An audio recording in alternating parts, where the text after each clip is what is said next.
in view of the large grant, can I invite Minister to consider perhaps in future a separate line item for SPH Media Trust?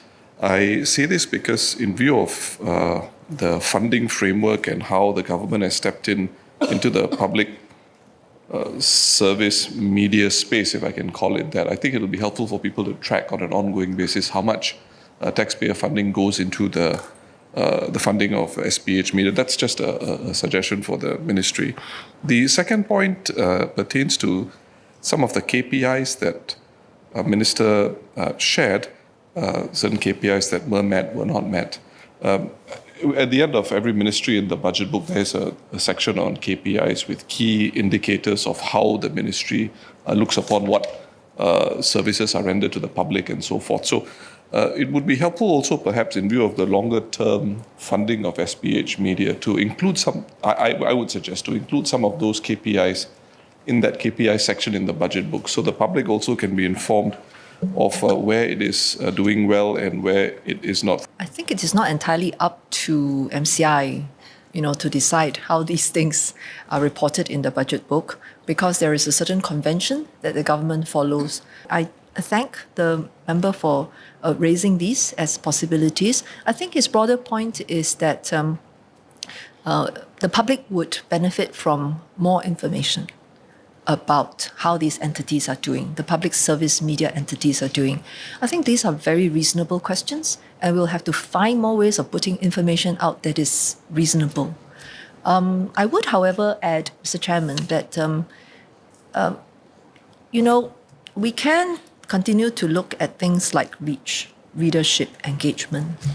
But if we come back to the fundamentals of why we are supporting public service media, it goes back to the question of whether Singaporeans have media sources that they can trust. It is trust that is the most important. And I think in that regard, at least the Reuters Institute, which Mr. Singh himself mentioned, does have an annual report that is quite useful. It looks at, amongst media organizations, the most trusted brands in Singapore. Mr. Singh cited the findings of 2021, where he said that Straits Times, which is one of the titles, belonging to SPH Media, came in at 77%, I believe. The latest report that has already been made available is of 2023. If you look at the 2023 report, you will find that within Singapore, amongst the top 5 most trusted brands, all are public service media entities from Singapore, homegrown. If you look at the top 10, then 8 of them are our own public service media entities.